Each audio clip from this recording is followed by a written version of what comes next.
request the students to settle down fast. Children, please settle down fast.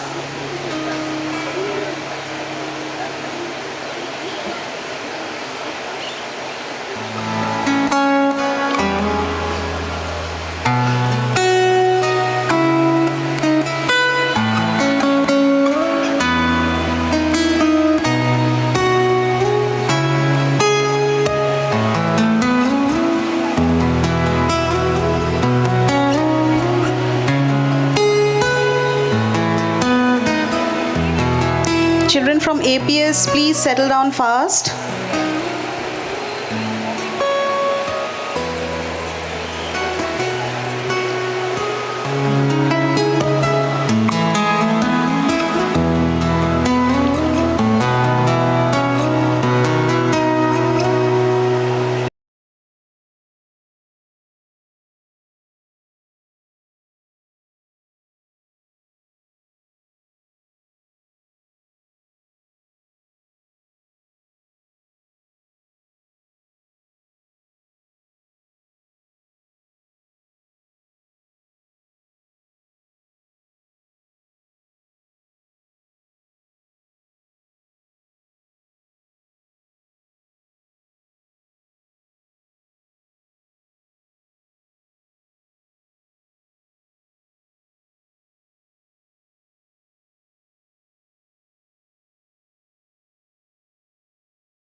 I request everybody to settle down, please.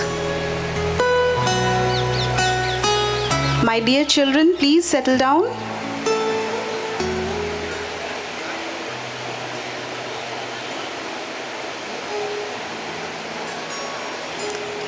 I also request the parents to restrict the movement of their children, please. Please अपने बच्चों का ध्यान रखें. बच्चों को allow ना करें यहाँ VIP एरिया में आने के लिए.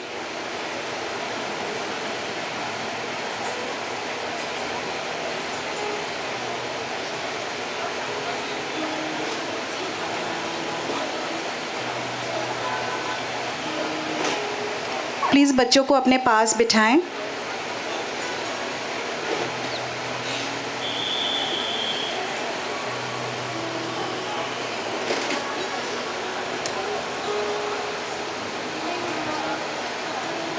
I hope everyone has kept their phones either on flight mode or on silent mode.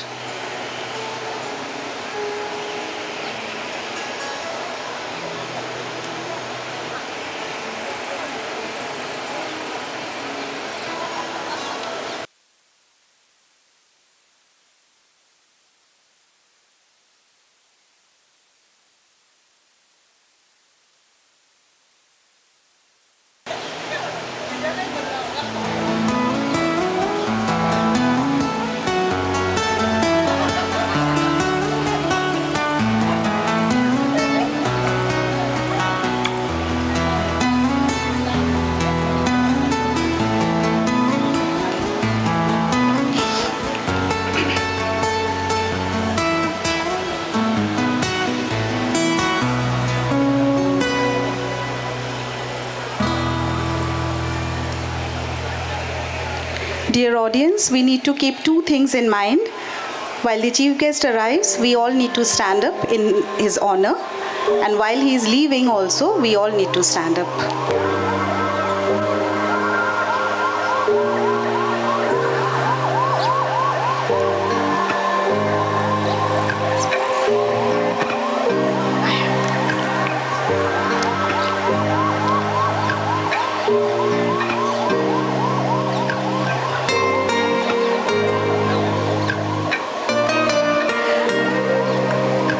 Music बंद करिए please.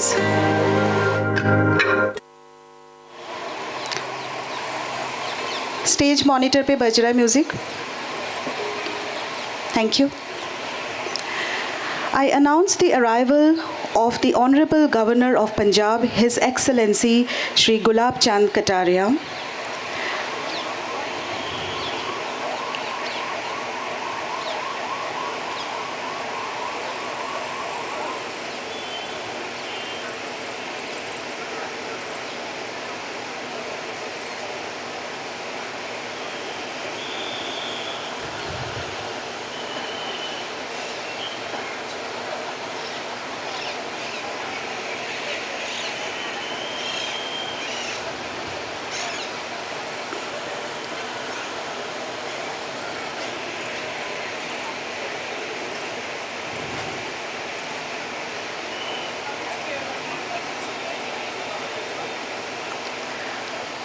Our chief guest has arrived.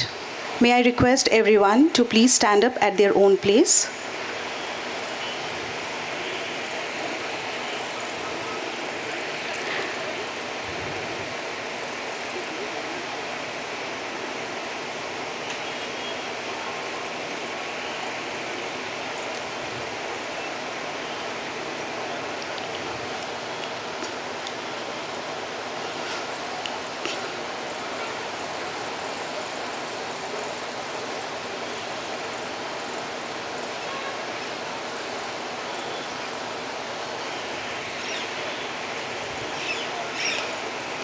His Excellency Shri Gulab Chand Kataria is the 37th Governor of Punjab. He was also the Governor of Assam from February 2023 to July 2024. The Honorable Governor was the former Home Minister of Rajasthan from 2004 to December 2008, and again from 2015 to 2018. His Excellency Shri Gulab Chand Kataria has also served as the Education Minister of the state from 1993 to 1998. The Governor has also served as the Minister of Public Works Department from December 2003 to 2004. He was also the Minister, Panchayati Raj and Rural Development, Disaster Management and Relief Department from 2013 to 2015.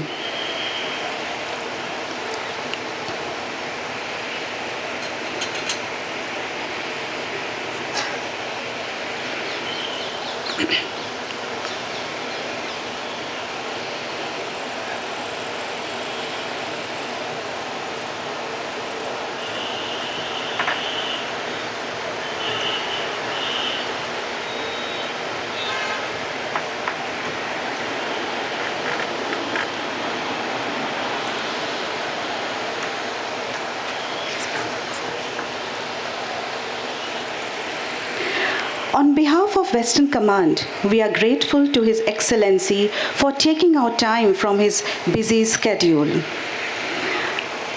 Now I request everyone to rise for the national anthem.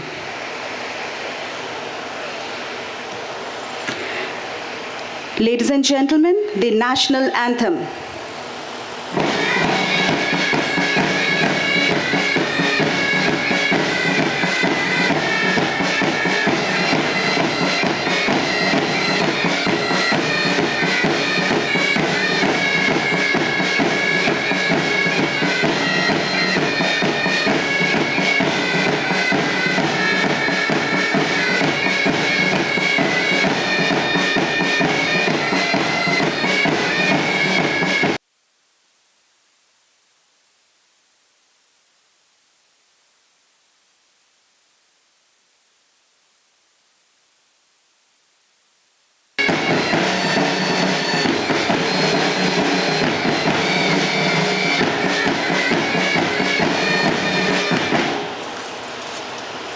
Request everyone to be seated, please. I request Mrs. Shuchi Katyar, Regional President AWWA, Western Command, to felicitate the Governor of Punjab and Administrator of Chandigarh, His Excellency Shri Gulab Chand Kataria.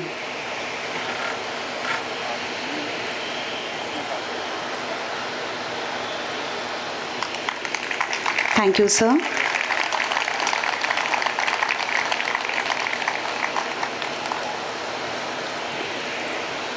Thank you, sir. Thank you, ma'am. Now I have the honor to announce the book launch, Military History of Sikhs by Colonel D.S. Cheema. I request Colonel D.S. Cheema and the co-author, Mr. Jashandeep Singh Kang, to come up on the stage for the book release.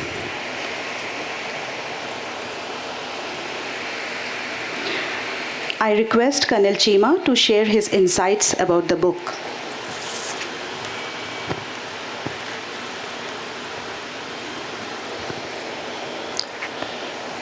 His Excellency Shri Gulab Chand Kataria, Governor of Punjab and Administrator Punjab, Mrs. Shuchi Katyar, General Mohit Wadhwa, ladies and gentlemen, and of course my dear students, young boys and girls sitting at the back.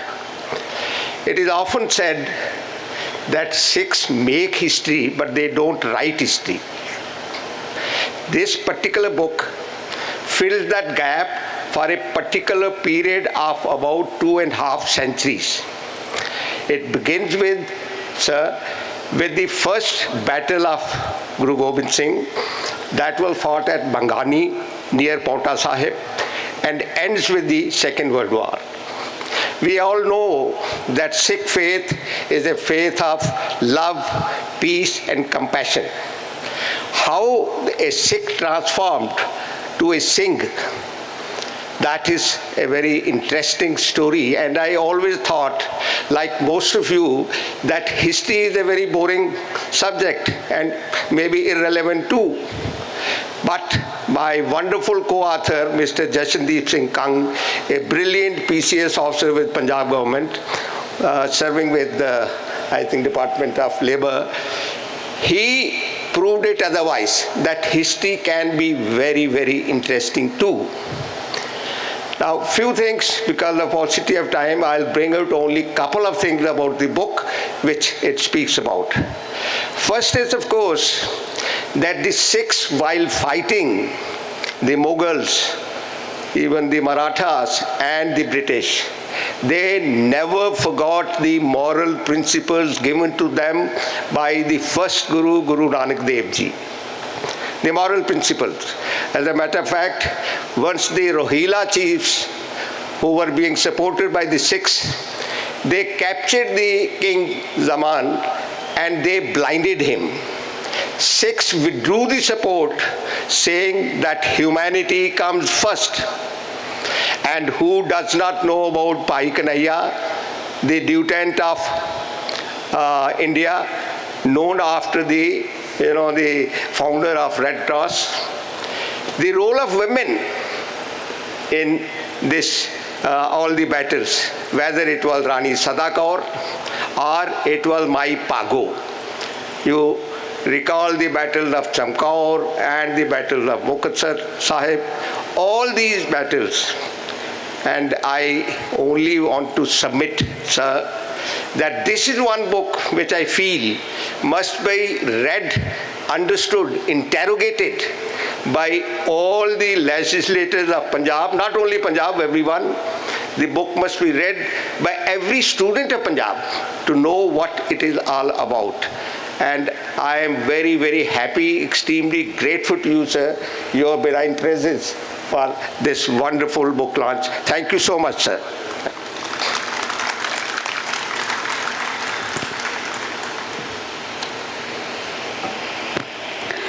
May I now request the Honorable Governor of Punjab, His Excellency Shri Gulab Chand Kataria, to do the honors of the book release officially.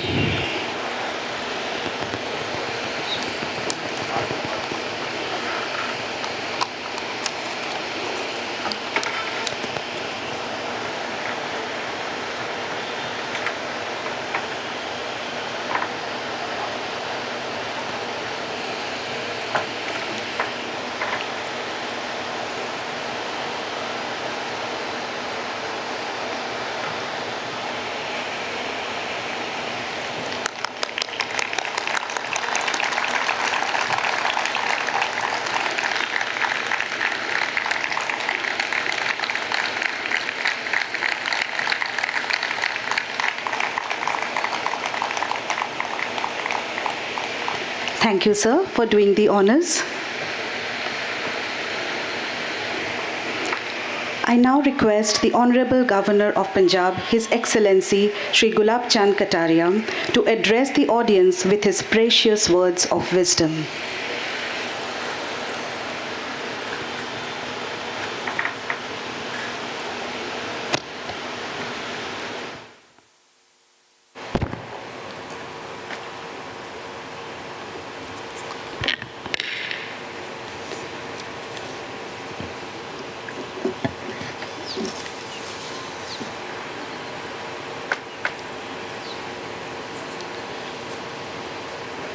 आवा साहित्य महोत्सव अभिव्यक्ति सत्र 4 के शुभारंभ के अवसर पर मुझे भी आपने यहाँ आने का मौका दिया और एक फौजी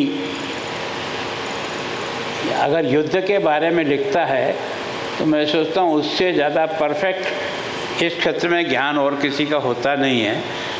उन्होंने आगे की पीढ़ी तक इसको पहुंचाने के लिए लेखबद्ध किया जिसको हम सब लोग पढ़ेंगे। कार्यक्रम में उस श्रीमती रुचि कटियार, पत्नी lieutenant general Manoj Kumar Katiyar, lieutenant general Mohit Wadhwa ji और सभी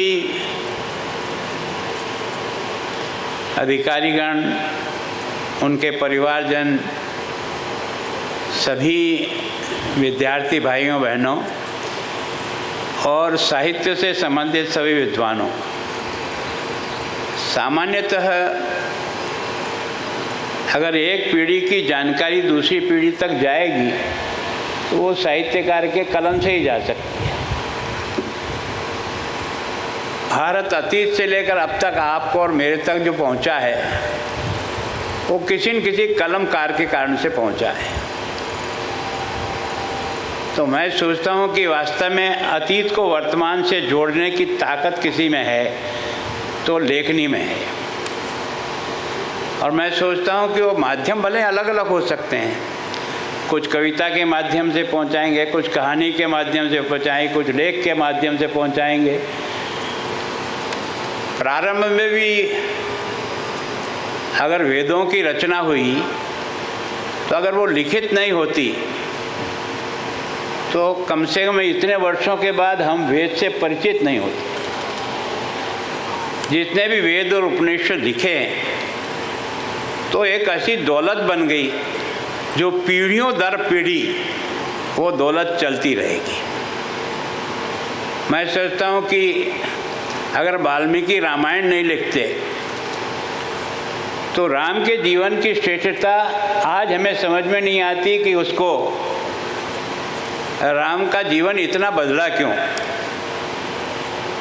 मर्यादा पुरुषोत्तम राज कहते क्यों।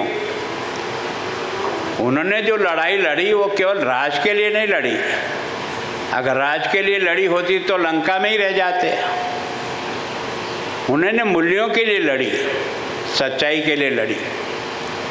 और मैं सोचता हूँ कि महाभारत की रचना हुई तो राजनीति में भी कूटनीति कैसे काम करती है।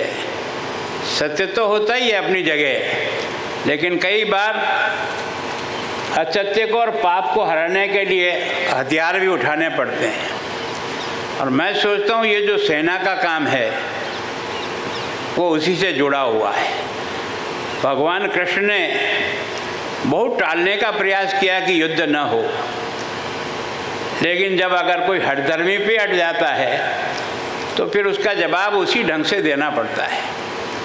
और मैं सोचता हूँ कि परिवार मोह में अर्जुन ने जब हथियार खडाल दिया कि मैं अपने परिवारजनों को कैसे मारूं, तब उनको समझाया। और वो जो गीता का उपदेश है वो इसी कुरुक्षेत्र में हुआ। इसका मतलब ये सब जो बातें हैं इनको आज तक पहुंचाने का काम अगर किसी ने किया तो किसी न किसी ने लिखने वाले ने किया। तो मैं सोचता हूँ ये जो लेखनी है, हम लोग जो सोचते सामान्यतः फौजी और लिखने से क्या संबंध है, हम लोगों के दिमाग में ये तो फौजी का मतलब लड़ना। लेकिन कई फौजी और उनकी पत्नियों ने जो किताबें लिखी है वो देश की निधि बन गई। तो इसका मतलब ये है कि केवल किसी व्यक्ति का अधिकार नहीं है साहित्य के ऊपर। साहित्य के ऊपर हर व्यक्ति की समर्पण और सोच के आधार पर है। मैं सोचता हूँ कि अगर वर्तमान समाज में जो कुरीतियाँ हैं उन कुरीतियों में अगर कोई लिखने का प्रयास नहीं करता तो उन कुरीतियों का मुकाबला कैसे होता। हर चुनौती का मुकाबला भी किसी न किसी, महाराणा प्रताप ने युद्ध में जब अपने परिवार को बहुत कष्ट में देखा तो वो अपना थोड़ा सा बैलेंस खो गए थे कि क्या करूं, बच्चे भूखे हैं, ऐसी स्थिति में कैसे क्या किया जाए। तब चारण ने उनको कि मैंने आज सुना है चातकड़ो धरती का पानी पिएगा, मैं आज सुना है नाहरियो यारे आगे सोएगा। तो उसका पुरुषत्व जगा दिया। मैं सोचता हूँ उसको किसी भाषण से समझाते तो नहीं समझता, लेकिन उस जो जिस माध्यम से उसने समझाया उसे समझ में आ गया यार ऐसा हो सकता है क्या। मैं जिस मार्ग पे बढ़ा हूँ उस मार्ग से डिग नहीं सकता मैं। और उसके कारण से उन्होंने उस संघर्ष में भी युद्ध को आगे किया। अब कई बार हम लोग पढ़ते हैं ना कि भामाशाह ने बहुत बड़ा दान कर दिया। भामाशाह पैदा ही नहीं होता अगर प्रताप जैसा कैरेक्टर वाला व्यक्ति स्वाधीनता की लड़ाई नहीं लड़ता था। अगर वास्तव में भामाशाह को पैदा किया ना तो प्रताप के चरित्र ने किया। और उसने सोचा यार कि ये व्यक्ति सब कुछ लगा कर बैठा है, देश की आज़ादी के लिए संघर्षशील है, तो मेरी ये धन दौलत क्या काम की है? ये तो इसी की रक्षा के लिए मेरे पीढ़ियों से कमाया हुआ सारा का सारा धन ले जाकर उनके चरणों में रख दिया। पर इन बात को आज तक अपने तक पहुंचाने वाला कोई न कोई तो लेखक रहा होगा जिसने इस घटना को आज तो और आपके और मेरे तक पहुंचाया। तो मैं सोचता हूँ वास्तव में जिन्होंने ये पुस्तक लिखी है ना, एक तरह से मेरे को बताया गया था कि आपको इस पुस्तक का, मैंने कहा मैं बहुत पढ़ा लिखा आदमी नहीं हूँ, सामान्य अध्यापक रहा हूँ, लेकिन मैं अपने अनुभव से कह सकता हूँ कि जब भी देश पे हर संकट आया उस समय किसी न किसी लेखनिक ने देश को वो जान पैदा कर दी जिस जान से उसने सब कुछ न्यौछावर करके और देश के मान और सम्मान को बचा लिया। तो ये जो बचता है ये किसी न किसी व्यक्ति की सोच से बचता है। उसके अंतर मन में किस प्रकार का भाव उठता है, किस प्रकार का। अब उसमें से लेखनी अच्छी भी हो सकती है, लेखनी ऐसी भी हो सकती है जो बच्चों को संस्कार नहीं पैदा करके केवल आनंद लेने के लिए ही करते रहते हैं। तो मैं सोचता हूँ ये तो उस लेखक के ऊपर निर्भर करेगा कि वो भविष्य को पीढ़ी को देना क्या चाहता है। भविष्य की पीढ़ी को तैयार करने में उसकी लेखनी कहाँ सकारात्मक उपयोग करेगी और कैसे उसके जीवन को ढाल सकती है। तो मैं सोचता हूँ कि ये जो जिस प्रकार के भी आप, कल भी था आपका लेकिन कल मैं बाहर था इस कारण से नहीं आ पाया, आज मैं आपके बीच में आया क्योंकि आपके आदेश की पालना करना मेरा धर्म था। मैं आपका नहीं, मैं वास्तव में उन सब साहित्यकारों का आपके माध्यम से सम्मान करता हूँ जो अलग अलग भाषा में लिखते हैं, अलग अलग तरीके से लिखते हैं, लेकिन उनकी साधना के कारण से ये यात्रा इतनी लंबी चली। दुनिया में सब हिल गए लेकिन भारत हिला नहीं। भारत ने अपने अतीत को आज भी जिंदा रखा हुआ है। उसका कारण है हमारी लेखनी का दम, और उसके कारण से वास्तव में व्यक्ति में जो संस्कार पैदा होते हैं वो उसी से पढ़ के पैदा होते हैं। हमारा दुर्भाग्य रहा कि अंग्रेज ने हमारी कमर तोड़ दी। सबसे ज़्यादा उसने नुकसान वो किया हमारे साहित्य को। उसने अपने हिसाब से लिखवा करके हमारे अतीत जैसे हम कुछ है ही नहीं, हमारा कोई अस्तित्व नहीं है, हम तो खाली रोटी के लिए पैदा हुए हैं, नौकरी करने के लिए अंग्रेजी पढ़ रहे हैं, इस प्रकार के भाव के आधार पर हमारा जो मानसिक है उसको तोड़ दिया। लेकिन उस समय भी दीवाने लोग थे जो इसी धरती से पढ़े थे, उनके राज में ही पढ़े थे, लेकिन उन्होंने अपने उस अतीत के संस्कारों को उन्होंने उनके खिलाफ साबित किया। स्वतंत्रता मेरा जन्मसिद्ध अधिकार है और लेके रहूँगा। जब ये बात कोई कहता है ना तो मुर्दे में भी जान आ जाती है। जो कुछ इधर उधर भी हुआ ना तो उससे भी लगता है कि नहीं।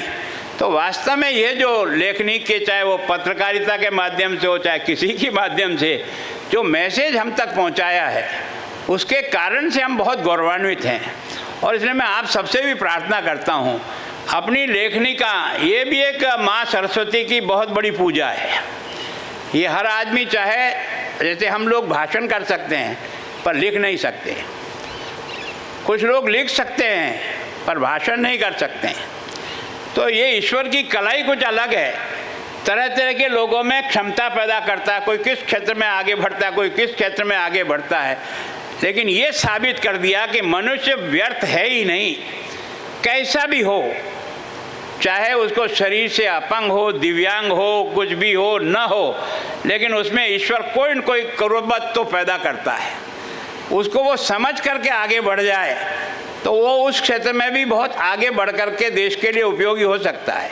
तो मैं सोचता हूँ अंतोगत हमारा सबका लक्ष्य यही है कि हम देश के लिए, समाज के लिए कैसे उपयोगी होकर के अपने जीवन को चलाएं और आने वाली पीढ़ी को भी उधर चलने के प्रेरित कर सकें, इसमें साहित्यकारों का बड़ा है। अब मुझे यहाँ बताया कई प्रकार की भाषाओं के अपने यहाँ तो है ना, आज़ादी के बाद गुजराती साहित्य, पंजाब, बंगाल, हर एक ने अपने अपने लेखनी के आधार पर अपने अपने बात को कहने का प्रयास किया है। कई लोगों ने गीता को अपने अपने शब्दों में अलग अलग भाषा में उन्होंने गीता के लिख करके जो है ना अपने प्रदेश में किया। अकेले आसाम में पूर्वांचल में शंकर देव ने एक साधना के द्वारा, छोटे छोटे गीतों के द्वारा, छोटी छोटी बातों के द्वारा उसने उस अपनी संस्कृति को जिंदा कर दिया जो उस समय बड़ी चुनौती के समय में थी। चारों तरफ से जो वातावरण अंधकारमय हो गया था और विशेष करके मुगल काल में जिस प्रकार से हमारे साहित्य को जलाया गया, हमारी लाइब्रेरियों को जलाया गया, हमारे ज्ञान को जलाया गया ताकि हम अपने अतीत को भूल जाएं। लेकिन उस अतीत को जिंदा अगर किसी ने रखा तो किसी न किसी साहित्यकार की कलम ने जिंदा रखा, जिसके कारण से हम इस यात्रा को पूरा कर पाए। मुझे आपने बुलाया, मैं आपका बहुत आभारी हूँ और मैं आप सबसे प्रार्थना करता हूँ भगवान के लिए, इस देश के लिए, आने वाली पीढ़ी के लिए अपनी कलम को इस तरह से चलाए जिससे व्यक्ति में कुछ देश प्रेम, समाज प्रेम जागृत हो, कुछ कर गुजरने की मंशा पैदा हो, तो हम अपने आप को बहुत सफल मानेंगे। आपने ये पुस्तक लिखी है, इसका विमोचन मैंने किया, आपको बहुत बहुत धन्यवाद।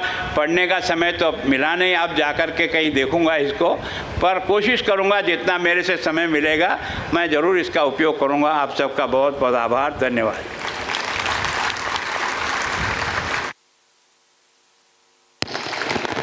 Thank you, sir, for your insightful words. We will remember your words and that will keep us motivated. Thank you, sir.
I request everyone to be seated, please. And we soon begin the next session.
and gentlemen, we'll soon be starting the panel discussion from battlefields to bestsellers.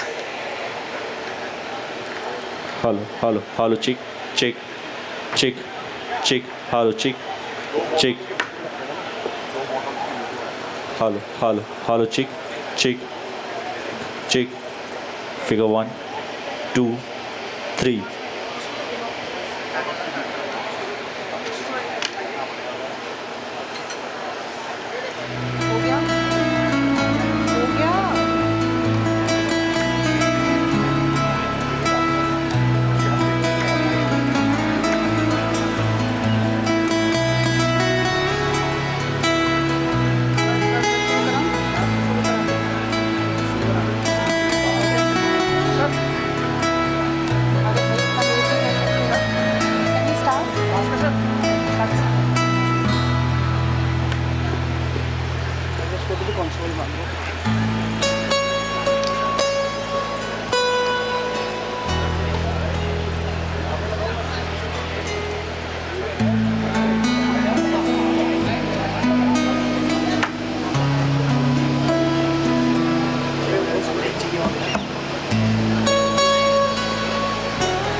Hello, check.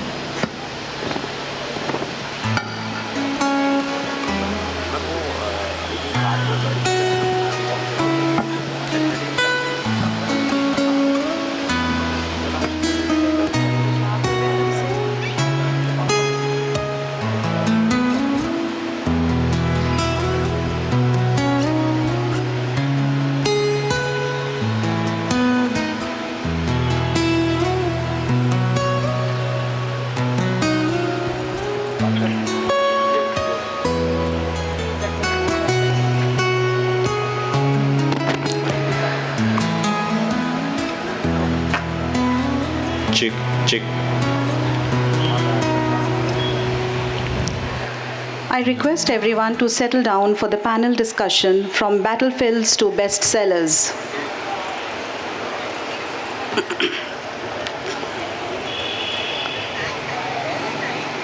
Kindly settle down.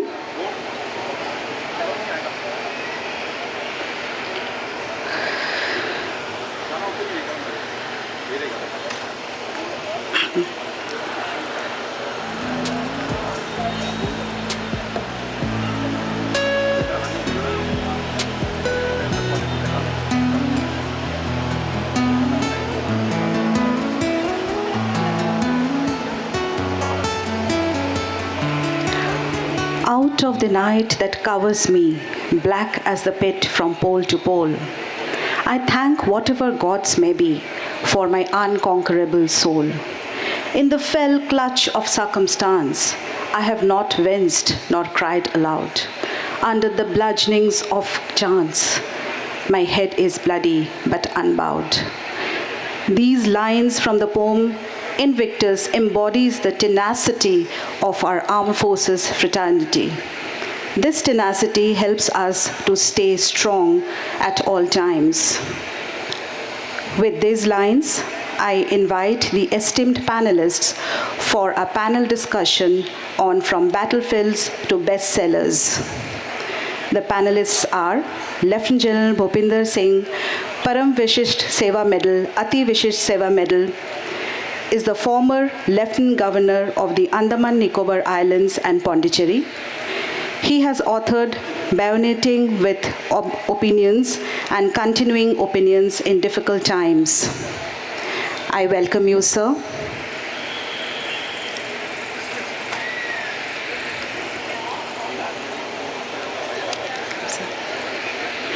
Mr. Shabib Buxwala is an Indian film producer, production designer, and writer. As a producer, he has various films to his credit. Some of these include Pyar, Ishq aur Mohabbat, Home Delivery Aapko Ghar Tak, and many more. I welcome you, sir. Mr. Shiv Arur is an Indian journalist and writer. He is an editor and anchor at India Today. He is also a defense correspondent, having done conflict reporting from defense zones such as Kashmir, Sri Lanka, and Libya. He also runs a defense website called livefistdefense.com, which he founded in 2007. He wrote the book Operation Jinnah in 2017, and then he co-authored India's Most Fearless, and then the sequel in 2019. I welcome you, sir. Rahul Singh, a senior associate editor at Hindustan Times.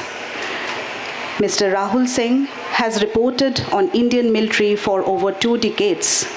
He has reported from conflict zones such as Kashmir, Democratic Republic of Congo, and India's Northeast. In 2020, he was the first one to report the ongoing India-China border conflict. I welcome you, sir. Captain Sajita Nair, who is a mentor in the areas of creative writing and communication. He is famous in TEDx forums. Welcome you, ma'am. I announce the introduction of the renowned moderator, Mr. Vivek Atre, who is an IAS officer and is a motivational speaker, author, mentor, advisor, columnist, and visiting professor. He has 12 TEDx talks and 5 popular Josh talks, over 8 million people who has viewed his videos on YouTube.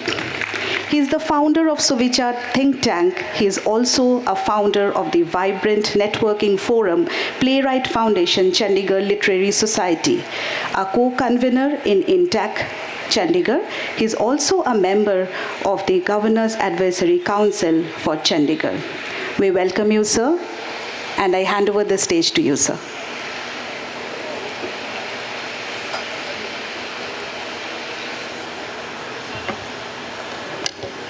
The mics to be working.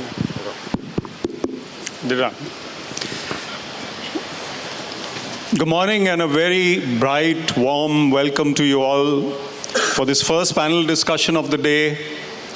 We had a very dignified beginning, commencement to the proceedings with the President, with the presence of the Governor of Punjab and the Administrator of Chandigarh, who spoke very well, I might say. And we also had the book launch of Colonel Chima and Jashandeep. Congratulations to them. Now I have the onerous task and also a very delightful task of moderating this very distinguished panel.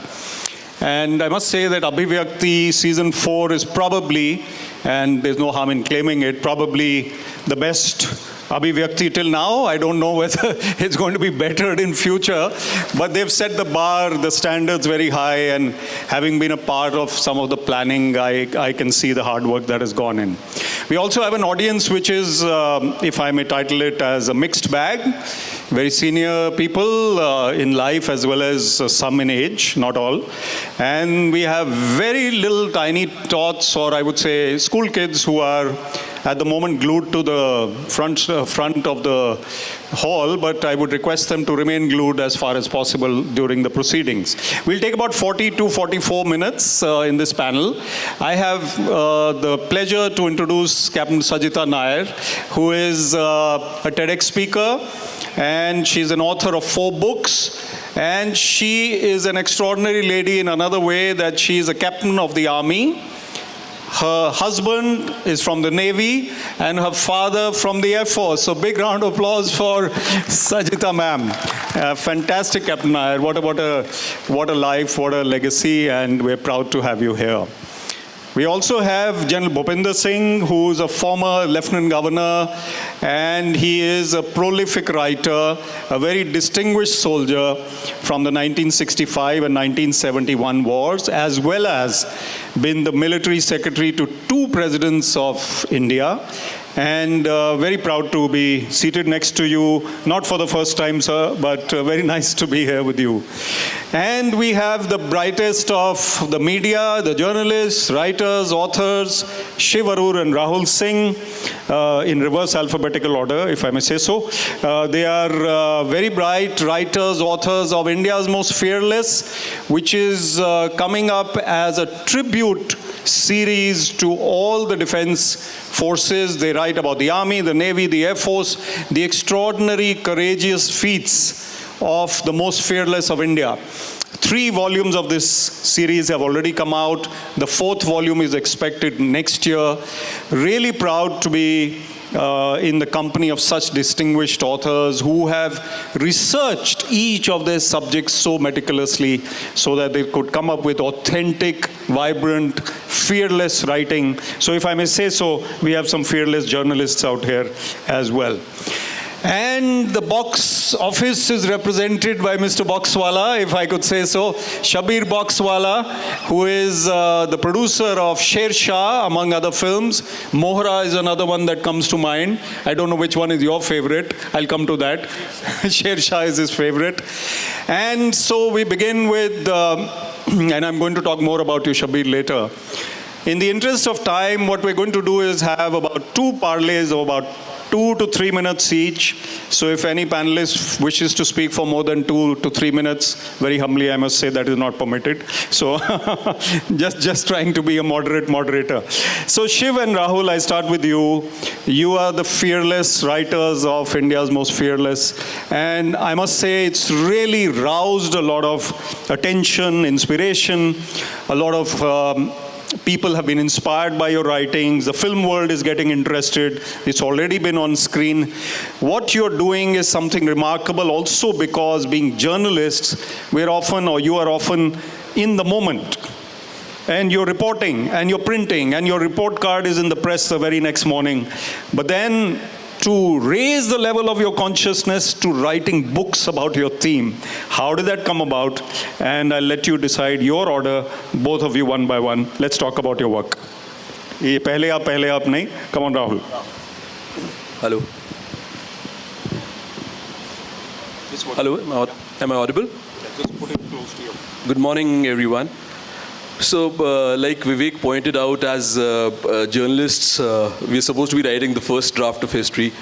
So a lot of these stories end up as small snippets, or sometimes, newspaper is a very expensive piece of real estate in those terms.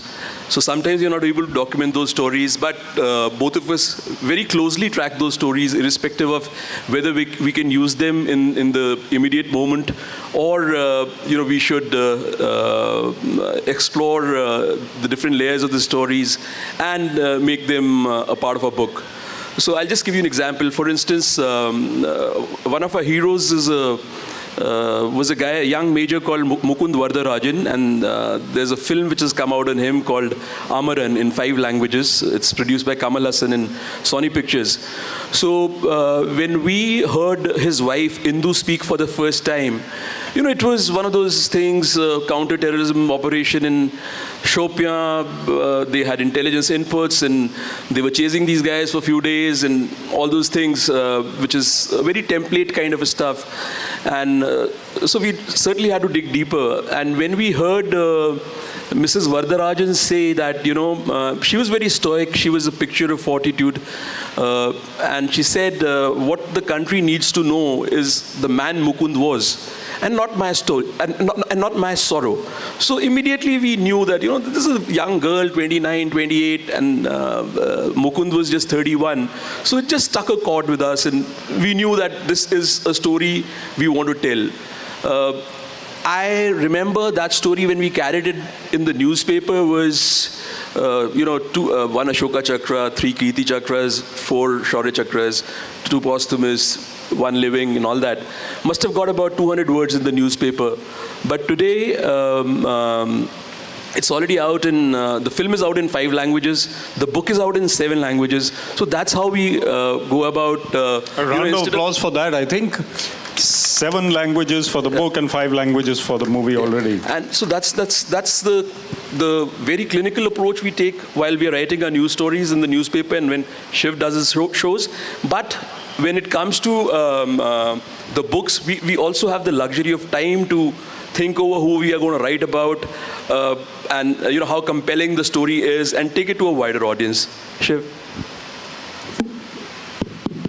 So I have always said whenever I'm in military gatherings that people in the military tend to take for granted the importance that people in civilian life like me give to stories of the military. I think, when you're in the military, stories of valor and stories of bravery are all around you all the time. So not that you don't give it importance, but then it's actually a part of your life. Seeing love and loss and grief and fearlessness is a part of your everyday life. But let me promise you that from the outside, and it's very difficult for people like you in the military to imagine what it's like on the outside looking in at the military. It's a very, very different different case. And I think what Rahul and I realized when we started writing our books is that it wasn't a trickle, it was like the dam burst. It was, we had completely underestimated the level of longing and yearning that the Indian public had for authentic first-hand stories about the military. We live in a country where, and I say this quite often, we live in a country where stories of soldiers are either, over-sentimentalized in film and in books, just replete with Bharat Mata Ki Jai and too much romanticism, or soldiers are completely ignored and nobody knows anything about them. There are no factual, unemotional accounts. And when Rahul and I decided to write these books, we decided to write these books as journalists. Not in order to inspire people, not in order to, motivate people. These books, these stories of these military heroes were written because they are amazing stories. They are amazing stories that stand by themselves, not because they are from the army or the navy or the air force. And I think the success of the books, the fact that they're in 7 languages, there are 2 more languages coming soon. The film Amaran has done really well globally. We've got more coming in. I don't need to tell you what that tells you about the huge public hunger and appetite for stories of military bravery. I will just end this answer with one small message that I got from the mother of one of the heroes that we wrote about. And I think these words tell you what this means more than anything else. This is the mother of one of the heroes in our books who is no longer alive. And she says, "Dear Shiv, I hope this message finds you well." This is a translation because she wrote it in her local language. "Dear Shiv, I hope this message finds you well. I have sat down so many times trying to find the words to express what your book has meant to me, and yet words still seem so small for the gratitude I feel. Thank you for bringing my son's story to life. Through your writing, you have captured pieces of him, the strength, the kindness, the courage that we hold close in our hearts every day. It is a comfort beyond measure to know that his story lives on, that others can see him as we do. You have given him a legacy that reaches far beyond what I could have dreamed. Every page feels like a way to hold him again, to feel that he is here with us. I cannot thank you enough for this precious gift.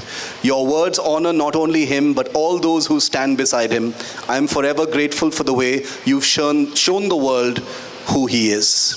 That is so beautiful, Shiv. That is so touching. And while you say that you wrote it unemotionally, I would bet that you felt a bit emotional in receiving that letter. I mean, we are after all human beings till today. We don't have A2, D2, C2 automatons on the stage. We are all people with names, with hearts beating. And Rahul and Shiv, thank you for making my job easier by sticking to the time and doing very well. I have the biggest panel, by the way, everybody. The largest and the most powerful panel in many ways. General Bhupinder Singh, the word powerful goes goes well with you, sir. And your career has been so glittering. I am a great admirer of your writing, sir. So while we won't talk too much about the battlefield, although this is from battlefields to bestsellers, let's talk more about the bestsellers. So what got you inspired to writing, sir? How did you become such a prolific and such a capable writer? Thank you very much, Vivek, for your very kind words. I'm not a very distinguished writer as such. We have very distinguished authors here, including my former Chief General Malik sitting here. He's written a lot of books, writes regularly. My former boss, General Harvansh Singh, General Oberoi, General KJ, General Shankar Ghosh. I mean, there are many general officers who have been writing and many other officers who have been writing. So, to put it in very short words, yes, since I have a lot of school children sitting there, I must tell them that please cultivate the habit of reading. Yesterday a panelist said, if you want to write, you must read. And reading is important. Second important thing is, I was fascinated by the subject of history. Why history? I wanted to know what, where and when. And this fascination of curiosity, this curiosity of, wanting to know so many details is helping me now when I take up subjects, contemporary subjects. I go into a lot of details to find out what actually, see all the perspectives of those articles. So now I just want to do, since time is a limitation, I'll go straight on two people in my uniform, when I was in uniform, who really encouraged me, motivated me, taught me. The first is President K.R. Narayanan. I was his military secretary for the full term of 5 years, though I also spent 6 months with Dr. APJ Abdul Kalam. But President Narayanan was the one who really inspired me to take up the pen. I mean, he was an intellectual giant. You know, he would spend hours and hours on reading. I can never forget those very memorable moments, or those treasured memories I have of evening walks with him in the Mughal garden. That is the garden which was just behind the Rashtrapati Bhavan. Every evening he would take me along and, as a Fauji, I used to accompany him, and he used to ask me a lot of questions on international affairs and all these things. और हम तो फौजी हैं, तो फौजी तो माफिक, हाँ sir ठीक है, जोश आ जाता था कि प्रेसिडेंट साहब पूछ रहे हैं तो हम भी जवाब दे देंगे. Sometimes I used to tell him कि sir, I don't agree with what you are saying. He used to just smile and tell me कि my son, you must think and speak, not speak and think. तो I got that message. तो मैं उनसे कम करता था. But imagine that old man sitting on the desk at 10 p.m. every day till midnight hours. He used to write his own speeches. He did have a speech writer, other secretaries to help him, but he would just take all the information and write his own speeches. The next man was Major Jaswant Singh. You all know him, a very accomplished, a very erudite, a well-known figure in the political world also. He, of course, left the army as a major, and somebody asked him, sir, why are you leaving the army? Because I want to read and write. No, but that you could do in the army also. But anyway, he wanted to do more read and writing. And you know that he was a DEF minister, Defense, External Affairs, Finance. So the man could so confidently write on so many subjects. I used to have a lot of sessions with him at his residence, in his office. And he used to always tell me, he had a lot of wit and humor in him. तो कहते थे कि भाई फौजी है ना, तुम बाद में क्या करोगे? You will move from the these battle drills to the barbecue grills. वहाँ बैठ के तुम करोगे, but you must write something. He was another man who really inspired me to write. So these are the two personalities who really encouraged me, taught me, and motivated me. And I took up the pen after I went as Lieutenant Governor, which I will speak a little later. Which I'll come to you. Yeah, yeah. That is really, really inspiring as well. You've been talking about Mr. Narayanan and how he was such an inspiring personality. Everyone needs an inspiration. Everyone needs a role model to look up to. And all of us, however high and mighty we might become, we still need someone to rouse that interest in us of various things. And Captain Nair here on my right is a very, very inspiring personality, as I said.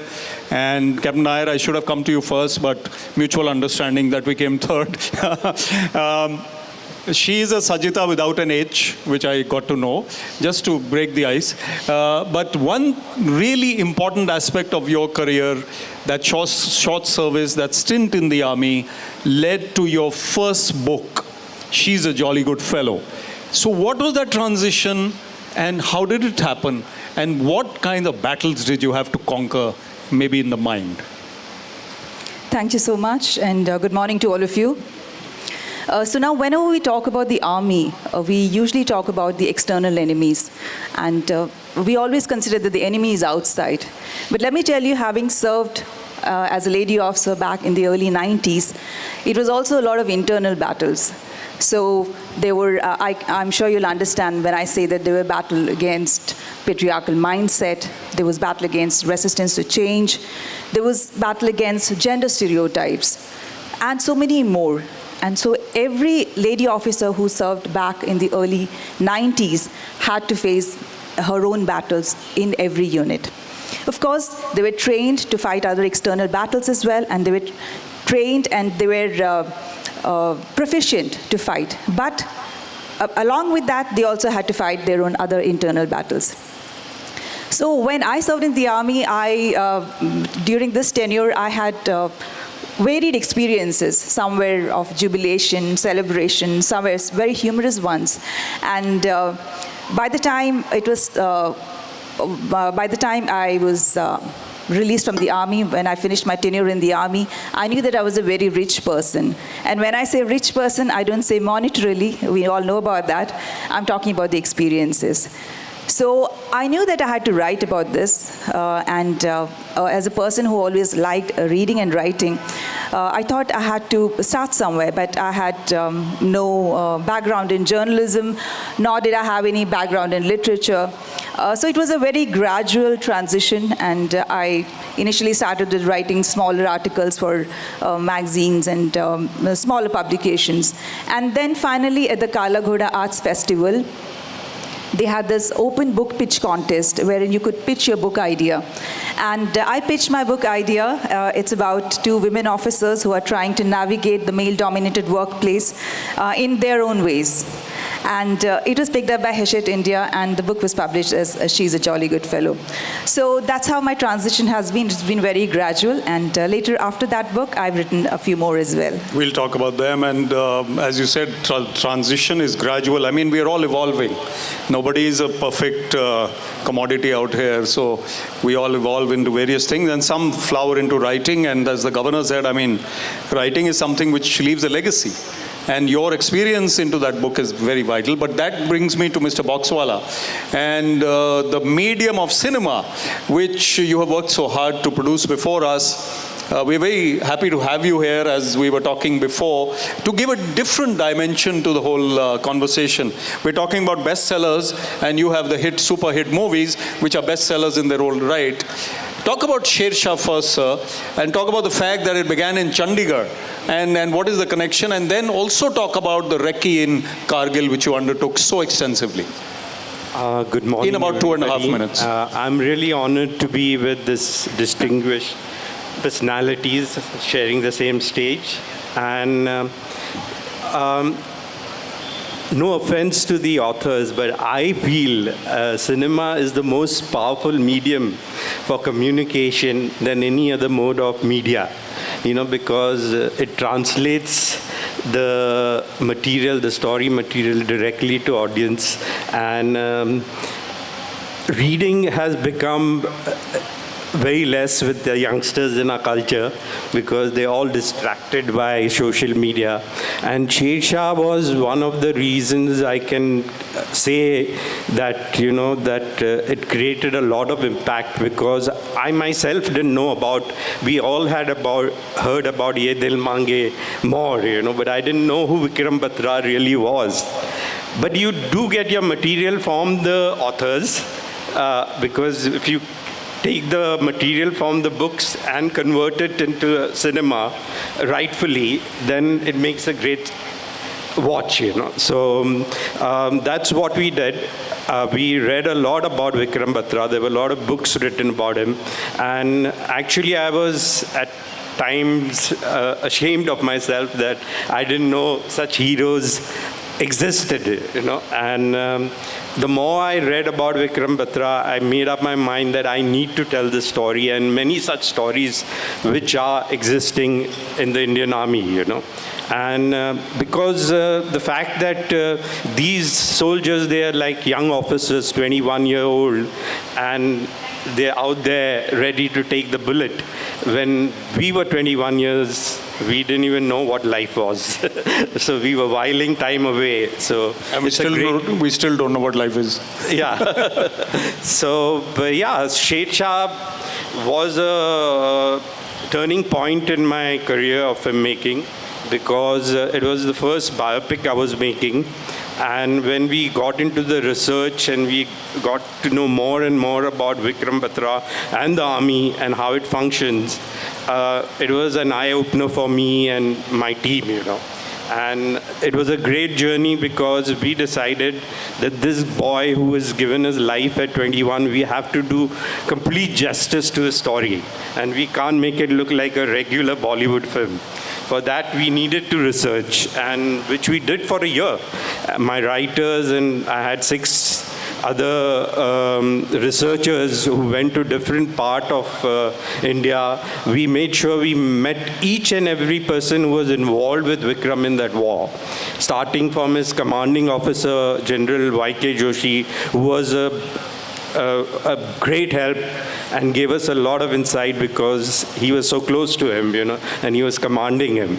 So the result, what you saw, was obviously it came from books and material which was there on the net, but the impact it created on cinema was much larger, I believe, than, because it went to 270 countries and it was watched by different audiences, and I remember Vishal one day, Vikram's twin brother, called me and said an American soldier called him up and told him, that your soldiers fought such a heavy-duty war. No soldiers in the world would have agreed to fight that war, because they were pinpoint targets, So that says a lot about our Indian Army and the courage and valor they show when they're on the field. So I'm very proud that I made Sher Shah, and it has created a lot of impact on the young generations also. So because they all know who Vikram Batra is, and I want to continue my journey and tell more stories, because there's so many heroes out there which our young generation need to know and get inspired by them, Thank you, Shabir, and it's great to see that my panel is so disciplined. We have only 2 army officers, and yet all of us are pretty disciplined. So, Shabir, the former Army Chief, General V.P. Malik, is also there, and you might like to just mention... I had the honor to meet him in Chennai this year, and it was a very proud moment for me, because he was the decision maker of the most toughest war fought in Indian soil, and my salute to him, and and also my salute to AWWA, which I've come for. It's when the soldiers are fighting on the front, the women are fighting another difficult war at home, and we all need to remember them and salute them, because their war is even greater than what the soldiers fighting, because Absolutely. they are handling the home front, Absolutely right. And so we'll quickly go for the second round, which might be the final round, because I think General Gill or someone will give me a nod very soon. But this one we'll keep a little more terse and tight. And Shiv, you're an anchor, so you know how it feels in my position right now. But let me say that my panel is much more orderly than your panels on TV. So they go haywire all the time. But Shiv, how did you manage to ensure the authenticity of your work while being such a busy journo? I mean, you're doing so many things at the same time. Writing a romantic book is one thing, and I have a couple of them, but writing so meticulously about actual incidents, courageous feats, there is a chance that you may go wrong somewhere. How did you manage all that despite your busy work? So Rahul and I decided right from the start that we were going to have a very uncompromising approach to how we write our books. We're not going to take any liberties whatsoever.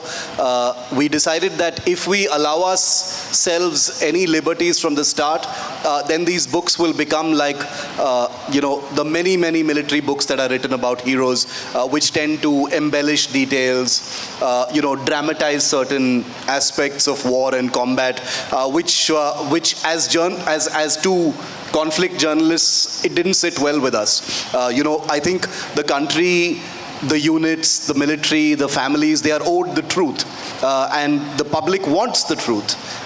They don't want Rahul's or my opinion about what happened. They want to know what happened. So I will just tell you the 3 or 4 rules that Rahul and I sort of practically put down when we started writing, which was that we will not do a story unless we have it first hand. No second hand, no third hand, first hand. So if the hero that we are writing about is fortunate to be alive, then that chapter will involve an interview with that hero. Point 2, many of our stories tragically involve heroes who were killed in action, who are no longer alive. In that case, all of our chapters have to involve the people who are with them, either their buddy soldiers or their commanding officers or other people who are part of that operation. It has to involve interviews with them. And the third, probably the most important aspect of it, and there's so much of AWWA in our books as well, which is that each and every chapter that we write about has to involve the families. We have to bring the families in because Rahul comes from an army family, I'm a civilian. It has always been something that has affected us greatly year on year, that you see the families a couple of times a year during award ceremonies, etc. And then they kind of just recede into oblivion, never expecting any kind of publicity, never expecting any public show of gratitude. And therefore we believe that families need to be there. So as long as we were able to follow these 3 rules, and believe me, there have been occasions when we have not been able to tell certain stories because we couldn't get access to those heroes or their families for whatever reason, not willing to speak, or it's a sensitive story, or the army maybe didn't want a particular story to be told. There are various things that go on, but I think the fact that Rahul and I are both journalists helped in a great way, because as journalists we can't get anything wrong. If Rahul and I get anything wrong, both of us are in serious trouble. It could end our careers. So I think accuracy was not really a problem for us. It comes naturally to us, and also we are duty bound to be factual and accurate, especially when it comes to talking about soldiers. I just had one last 10-second thing to add to what Shabir Bhai said. I completely agree with him about cinema. I think cinema elevates the written word into a kind of power that I think a book can never fully convey. But I will humbly add that we are so thankful and so amazed on a daily basis, Rahul and I, that we get messages. I think at least, we get messages every day across all platforms from our readers, but we get at least 15 to 20 messages every single day, whether it's on Instagram or Twitter or wherever, from people saying, "Sir, I don't read, but because of your book, I've started reading." That's brilliant. That's really brilliant. Super. That was a bit more than 10 seconds, but well done, Shiv, and well spoken. And Shabir, you have now to make a film on their book, right? Let me pitch for them. And I always need good material. This is great material. I always believe that a good book can make it into a great film, Absolutely. Yeah. I'm going to talk to Rahul now. He's from Chandigarh in many ways, and Chandigarh transformed you in your early days, Rahul, to becoming the journalist you are. And also tell us how you became that author, which is a different thing, and where you really have to take out time from your career to elevate that consciousness, as we said in the beginning, and manage to write. So was it the burning the midnight oil? How many hours extra? And so talk about the journey a little bit and how you became what you are. Okay, so my Chandigarh connection is that I've done my college and university from here, Punjab University. I'm a law graduate from the Punjab University. And I had what should I say, a false start as a soldier before that. I'd joined the military academy. I was there for 3 months. It wasn't really my cup of tea, so to say. And then journalism just happened, and I've been a journalist for about 25 years. And my connect with Chandigarh is very special because my parents are settled over here, just 1 kilometer down the road in Sector 2. Now, how the books happened, Vivek, we were always, Shiv and I we go back a long way. We've been friends and brothers for 20 years. And we were always fascinated by these stories of what is happening, the little backstories, the wives, the brothers, the childhood friends, and all of that. And like I said, that the platforms we work for don't give us that kind of what should I say, space, to kind of be in sync with what we wanted to do. So this all started with a little, Shiv runs a very popular military blog called Life Fest. He'd done a piece on a fighter pilot on how this guy could have crashed into a very populated area, but he kept delaying the ejection of the doomed plane just to ensure there was and risking his life in the process. So I just called him up and I said, it's a lovely piece and I've read it twice. So he says, I'm thinking of making it a regular feature on my website. I said, are you mad, yeah? We should think bigger. Let's think of a book. We pitched the idea to Penguin in the morning, and I think by the same night we had an offer from them to write the book. Penguin never gave a reply so quickly to anybody in this world. I mean, the same night from Penguin. Amazing. As far as balancing this, and India's Most Fearless has been an emotional roller coaster for us. When Shiv was reading out that message, I'm sure a lot of people would have been choking and moved to tears. I felt like that. And every time we meet these people, it arouses the same emotion in us. For instance, we wrote about one of our heroes in our second book is a guy called Major Mohit Sharma. So he was killed in action, got an Ashok Chakra. So we spent some time at the One Para base close by in Nahan and met his childhood friends, the guys who led the operation, the guys who were fighting with him, people who were in influential positions in the army then. And when we went to present the book to his mother, they live in in Ghaziabad. So his mother just took the copy of the book and she kissed it and she started crying. She said, I appreciate the work you've done, but sons, I'm sorry, I'll never be able to read this. What happened, I know about it, but I can't, That's really touching. Yeah. That's a mother's thing. And there was another story where, the Mukund Vardarajan story. So when I told Indu that the film is coming out and is she excited about it? She says, I'm going to be reliving those moments again, but I signed up for it and I want the world to know Mukund's story. Lastly, you asked how do we balance it out? See, we, after this social media and online and everything, it's no longer a 5-day week or, you wind up at 9 because the paper goes to bed at 10. So the news cycle is so cruel actually that you're always on your toes. So what I do and what Shiv also does, for instance, if I take 2 weeks off, instead of traveling, I spend a lot of that time doing my, but as we are journalists, I'm doing that research every day as well. So when for instance, I was there for the 25th anniversary of the Kargil War, General Malik was there.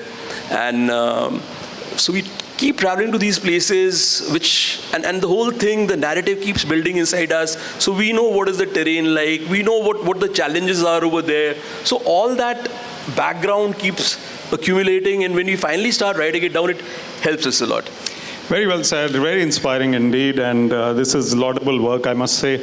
I'm coming to General Bhupinder Singh again. Sir, we'll talk more about the bestseller part again. The craft of writing, how did you evolve as a writer, sir? What is your thought process? And if you can just share with younger people here, how should they become that?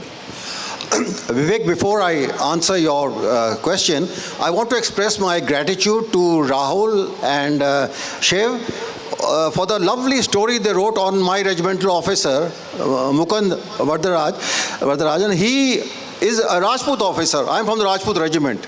And I want to highlight this when Shabir makes the next movie. Look, as far as army or defense forces are concerned, our identity is our troops.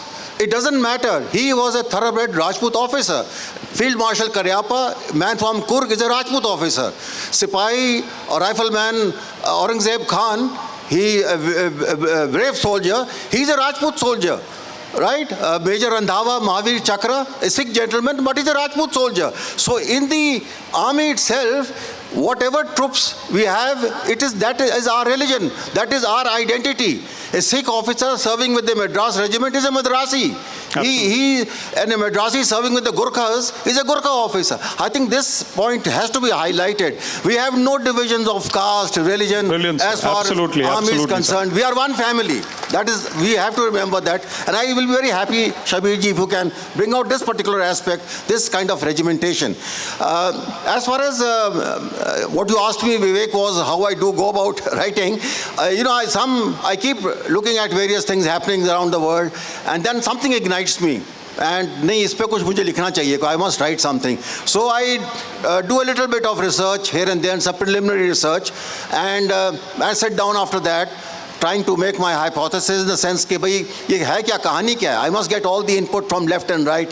Then I do a detailed research कि भाई हाँ अब इसका बारे में पूरा पता कीजिए. Go to Google, go to other books, go to the library, pick up something on that, and then finally make out a draft.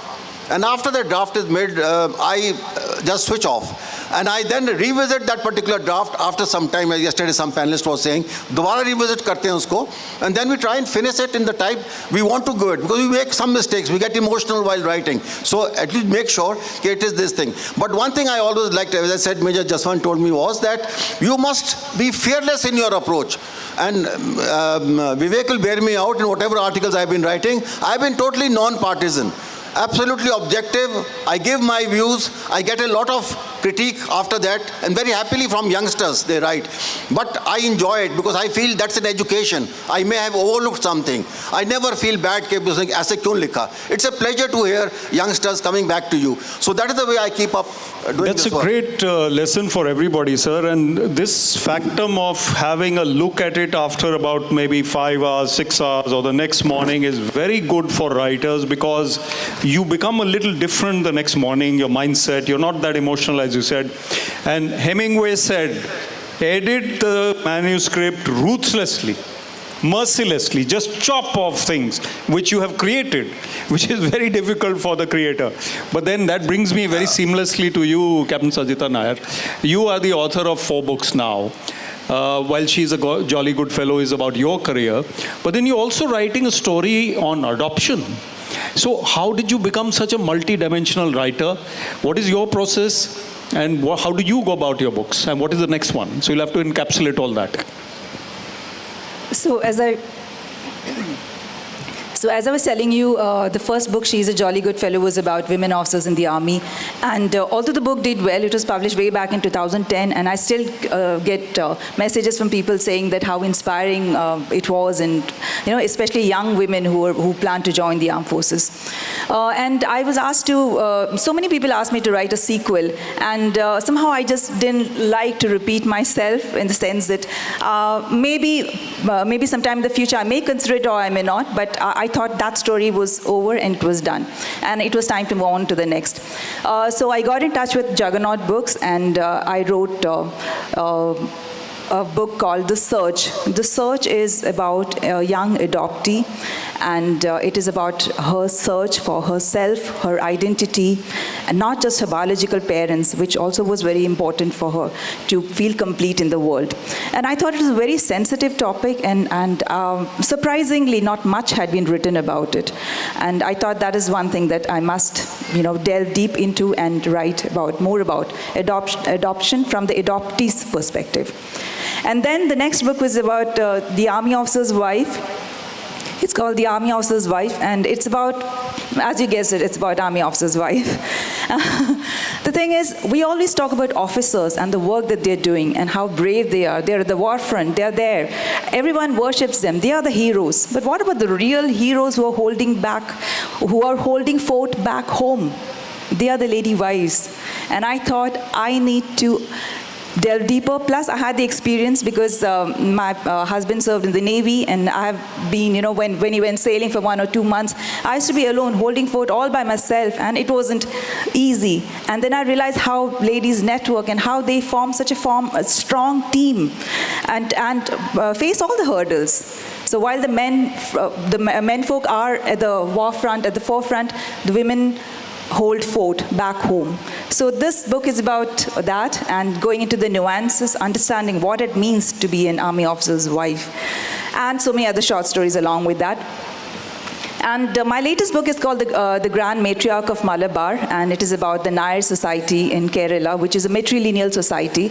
Matrilineal is not to be confused with matriarchy. Matrilineal just means that the property is handed down from mothers to daughters rather than from fathers to sons, as is the norm everywhere else in the world. So I thought that's another thing. Being a Nair myself, I thought this is something I just need to write, and this story is set in Kerala, and it's called The Grand Matriarch of Malabar. And coming to the next one, which I'm planning to write, is something about the submariners in the Indian Navy, as my husband served as a submariner. Your better half. Yes. Yes, my better half, best half. Best half. So no, there can't be a best half. It has to be either worse or better. Okay, we could, debate that. And so since nothing really has been written about how tough the life of a submariner is, and being a spouse, I understand that I've been to a submarine, and it's not easy. And I thought I need to write about this, and that's what I'm working on currently. Also, I must mention here that when I'm writing, unlike Shiv and Rahul, they write non-fiction. They go for accurate facts, which is the way non-fiction works. But I prefer fiction because I like some drama and some entertainment. And it's also safer to write fiction, if I may say so. We always say this is a work of fiction. More than any resemblance to anyone real is, just coincidental.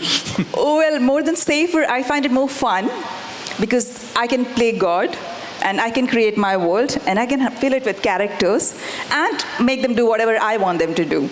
So it really keeps me going, and that's my creative process, and that's how it works for me. So let's have a round of applause for Captain Nair. Fantastic story. What a multi-dimensional personality, and we're really proud of you, ma'am. And the fact that you think so laterally on various subjects, and then you go deep into that subject, and then you evolve again and go to another dimension, that's fantastic, really, in your journey.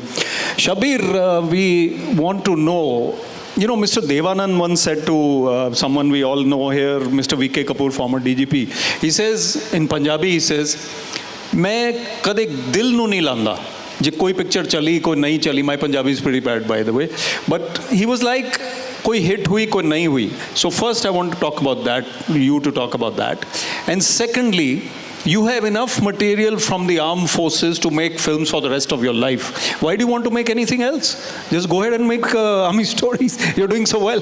So in fact, I'm doing that. And I would like to share this, that because there's so many heroes, so I couldn't start making full feature films on them. So I made a concept of a web series, and my next project is In the Line of Fire, which has 8 different stories, and it starts from 1947. The first PVC, Somnath Sharma ji and his family, the legacy. I've met the entire family, his 2 brothers, one is 100, just became 102, and there's a woman's story also in there about Captain Yashika Tyagi, which is amazing, because she was the only woman who was there in the Kargil war, and she was pregnant that time and with the kid, but she was in charge of the logistic, but she didn't leave the field. Her commander told her, you please go back home, in the situation, but she stayed there, and she did a commendable job with the logistic wing, because they had bombarded the logistic wing. Mr. General Ved Sharma would know that. Ved Malik, sorry. Ved Malik would know about this. So, so I've got this 8 wonderful stories which I'm starting with, and I wish to carry on, and I have enough material to make season 2. You have a lot of potential models and actors also for your films in future. I'm sure many of them would be happy to play. Usually use army personals because nobody can get that body language. So please hone your acting skills. The producer is here. Be ready to be auditioned and casted or whatever without the, just jokingly, without no couches involved here. So I'll just, be very happy to do that. Right. So and the impact of cinema, again, I want to tell you, incident that the Indian Coastal Guard's DG saw Sher Shah, and he called me and he told me that, you made Sher Shah.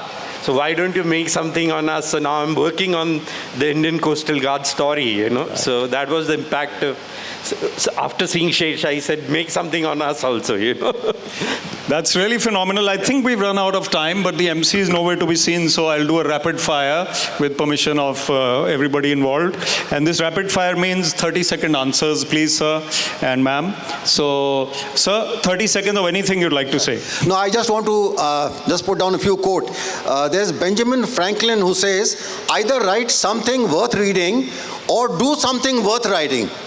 Now, my hero, James Mattis, that 3-star Marine Corps general, he has both these qualities. So he obviously can produce the best. I don't know how many of us would know. He had a personal library of 7,000 books. Now, this is the kind of intellectual journals we have there. Then the recent vice president-elect with Donald Trump is J.D. Vance. By the way, he's a military journalist, and he wrote the bestseller, Hilby Elegy, a memoir of a family and a culture in crisis. So we have a lot of these people. Then Admiral McRaven, whose book I'm just reading, he says, make your bed, little things that can change your life and maybe the world. What he's trying to say is to inculcate discipline amongst, right from the very beginning. So these are the kind of military authors. Sir, you deserve all these accolades yourself. A round of applause for General Bhupinder Singh, please. Fantastic, sir. So inspiring. Shiv, 30 seconds. You want to read out something or say something? I have a weekly defense show which I focus on, where I focus on weapons. And I always end each and every episode by saying that India's security will only really be realized when no human is sent into war and no weapon needs to be fired. So sweet. And I strongly believe that, and it's the principle on which we write our books as well. And Rahul and I always acknowledge the irony and the paradox of that, which is that our greatest dream will be if we run out of these stories to tell, because it will mean that finally there is peace and we don't need to send people into battle. Applause to that. Applause. Very impressive. Rahul Singh, go ahead. थोड़ा जल्दी बोलना पड़ेगा Rahul. No, sir. Just a big shout out to AWWA, which is doing some tremendous work, mostly behind the scenes. What you're doing for special children, for war wounded soldiers, for Veer Naris. More power to all of you. That is the perfect thing to say, Rahul. Absolutely agreed. We all agree with that. Captain Nair. Again, repeating what Rahul said, thank you, AWWA, for this wonderful platform. And we are celebrating literature, and we get to celebrate military literature here as well. And I hope and I really want that Navy and Air Force also follow on these lines. Also, I'd like to request Mr. Boxwala to have more women-oriented programs. You said about Yashika Hatwal, and I hope that you also make some more, the stories of resilience and difficulties, struggles that women faced, lady officers faced in the beginning of their careers. That'd be really fun to watch. Over to you. Sure, I'll have a talk with you about this. And I would like to tell the younger generation back there that follow your dreams. There's nothing in this world you cannot achieve if you work hard and, follow your dreams. Thank you so much. That was very, very, very disciplined of you all. And I must say it's been a pleasure and a privilege to moderate this panel. I've done a few before this, but none gave me as much delight as this one. So absolutely a pleasure to be a part of this AWWA Literary Festival, the Abhivyakti Season 4. My kudos and congratulations to all, including you, ma'am. Go ahead. So I request the panel to be seated. I request Mrs. Shuchi Katyar, Regional President AWWA, Western Command, to kindly come up on the stage and felicitate the esteemed panel.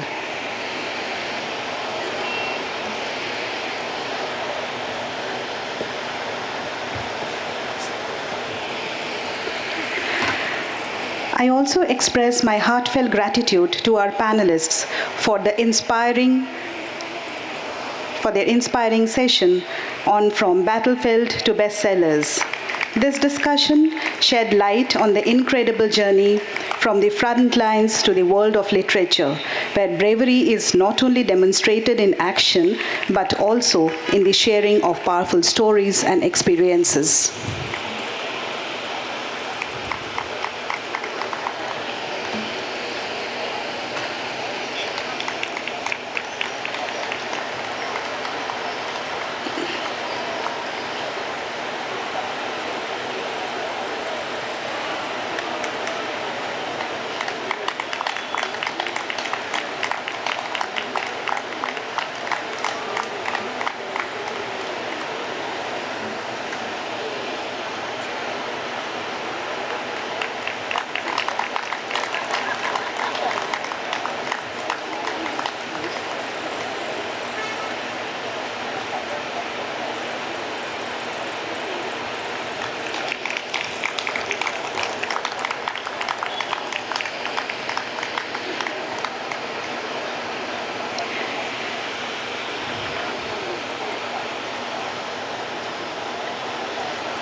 Thank you, ma'am.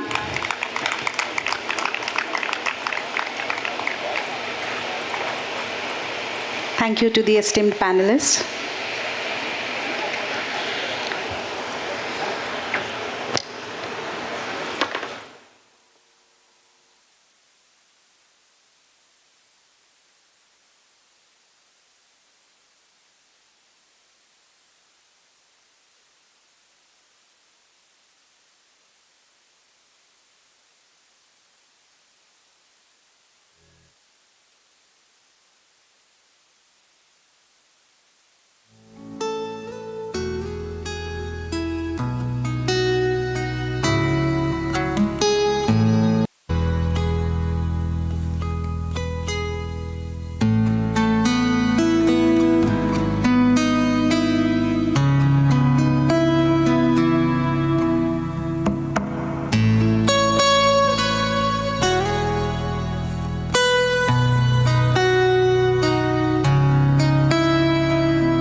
morning, everyone.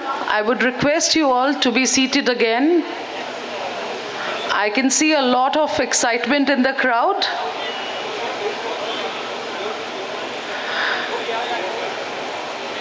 I'm sure you'll get a lot of time to talk with each other. We have enough tea break time and lunch break.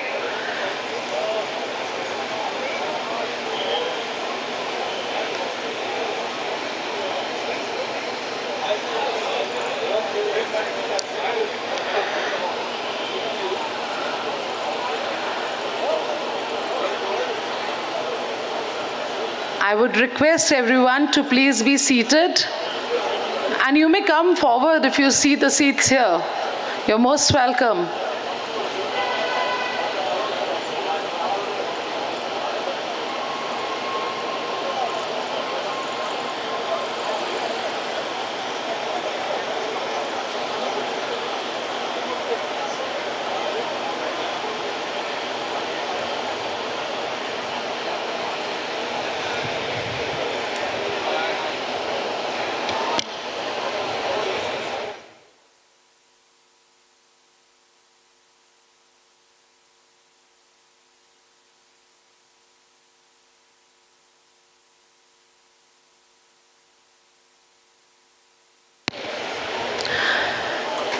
Ladies and gentlemen, a kind request, please be seated.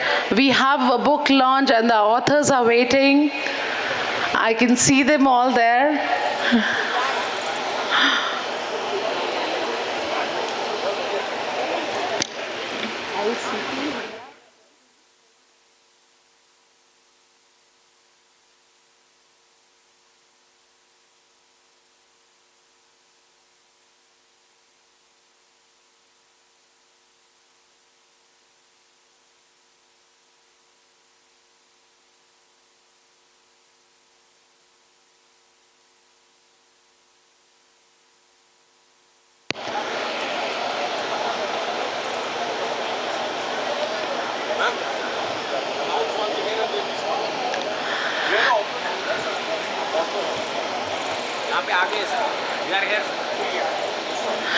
Ladies and gentlemen, towards my right, a humble request, please be seated.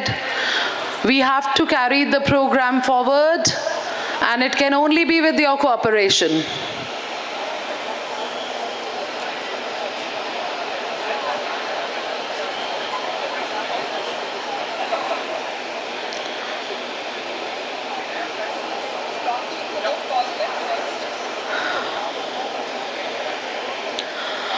Good morning, everyone. I'm sure you're all seated and ready for the book launch. This is Miss Soni Sharma once again welcoming you to Day 2 of Abhivyakti Season 4 and our initiative. Coming up now is a book launch by Miss Tamanna Kaur Chima. Miss Tamanna Kaur Chima is a young and budding writer who has written thought-provoking and interesting books. Her books are an insight into the young minds and help understand the present generation.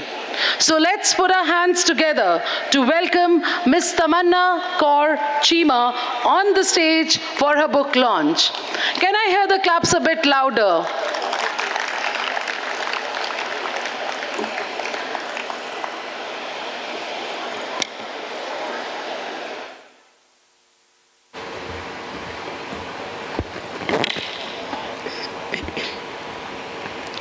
Good morning, everyone. I'm honored to be here today. Would you like to say something about your book? Yes, I would like to say. You can take a minute to talk about your book. Yes. Before I begin, I would like to ask you a question. How many of you have ever felt overwhelmed or anxious with your emotions or feelings? I'm pretty sure most of us have felt that way. My book talks about how these feelings can sometimes... I'm sorry. As you can see, that right now I'm feeling a bit anxious. and it is totally normal to feel this way. Even today, mental health is not spoken about often. Human emotions are quite normal. That is what makes us human. So why don't we talk about it? Being a psychology graduate, I learned a thing or two about handling my emotions in a more positive way. The best way for me was to sit in a corner with my notebook and write poetry. That's how I used to just make ideas and create and be productive. My book is called Semicolon. You must be wondering why I named it Semicolon when I could have named it anything else. A semicolon is referred to a sentence an author could have ended but chose not to. Same goes for life. Sometimes we go through unimaginable situations where we feel like giving up, but we choose to fight. We choose to overcome it. That's exactly what my book is about. It's about strength. It's about not giving up. It's about overcoming. And it's about the power you have within you only if you believe in yourself. So this is all I could say in my anxious state, but I have written my better self in my book, Semicolon. I wish you do give it a read. Thank you all for being patient with me and listening. I really appreciate it. Have a great day. Thank you so much. Thank you, Tamanna. Please come in the center of the stage. I request Mrs. Chitra Goody, Chairperson, AWTC and AWWA website, to please come up on the stage and launch the book.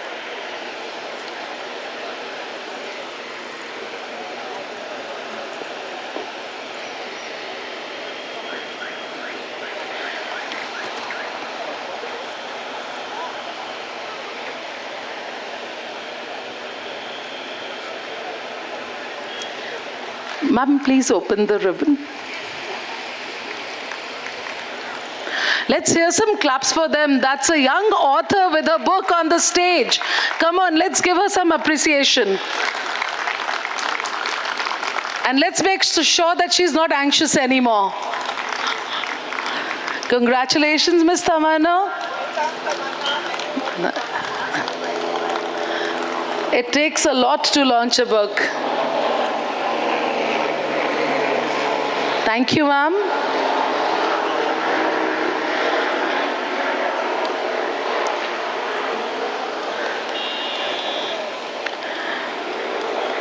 I think the claps, they feed the author and everyone who's there on stage. So request you all to please keep motivating them. Thank you.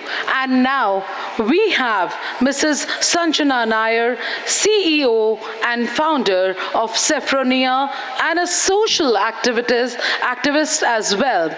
She is dedicated to the rights of young girls and works for the upliftment of women in the society. Let's welcome Mrs. Sanjana Nair on the stage. I am still not hearing the claps, dear. Thank you so much. Namaste. Thank you for that wonderful introduction. I'm Dr. Sanjana Nair, and my book is titled Rudira, the Sacred Burnt Blood. Rudira, the Sacred Burnt Blood, is a powerful exploration of femininity, resilience, and the experience that shapes us. It's about the journey of menstruation, a topic often surrounded by taboos and misinformation, yet as an essential aspect of womanhood. Through this narrative, I aim to shed light on the emotions, the challenges, and the societal perceptions that comes along with this natural cycle. Rudira is a collection of the ancient stories surrounding menstruation. And I've tried to bridge generational gaps here and also inspire the open, supportive conversation about menstruation with the young minds. Each folklore in Rudira unveils different facets of menstruation. You'll find stories of the restrictions, the shame, resilience, and even reverence, because many cultures also viewed this cycle as a sign of female power and mystery. So this book isn't just about the storytelling, it's also about opening a dialogue with the young minds so that they understand better from where these taboos come from, and also why do they still exist in some form today. By stepping into these stories, the readers get the feel of the weight that women once carried. Also, they can witness the subtle strength, the rituals of the solidarity, and the enduring spirit of women who, despite of the societal pressures, found ways to honor themselves. Rudira is here to shake up everything you thought you knew about menstruation. Here you will meet women who face these stigmas with, head on, and will also get a glimpse of how menstruation was both feared and revered, with the ideas rooted as far back as the Manusmriti. Some call it a curse, and others a sacred right. But no one can ever deny the impact it had on the lives of millions of women. So with wit, insight, and a touch of reverence, Rudira will reveal how the sacred burnt blood has shaped the history. And anyone who is ready to explore the, the journey, the beautiful celebration of the resilience of generations of women, this book is to embrace this journey, and I'm here to welcome you all on this journey. I hope you enjoy reading Rudira, the Sacred Burnt Blood. Thank you so much. Thank you. And now I request Mrs. Anupreet Ahuja, Chairperson, Ladies Club and Cultural Activities, to please come off the stage and launch the book.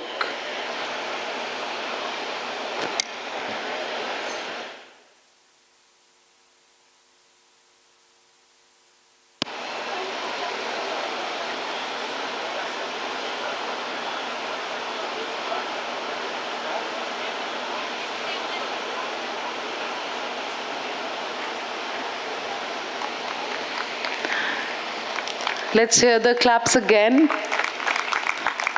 Congratulations, Ms. Nair.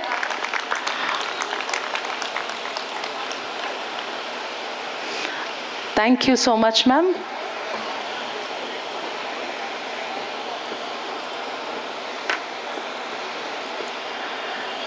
And I hope you all will now go to the bookstores also and take and have a look at the books. And I request you all to proceed for a short tea break and be here at 11:40 for the rest of the programs which are here to follow. Thank you.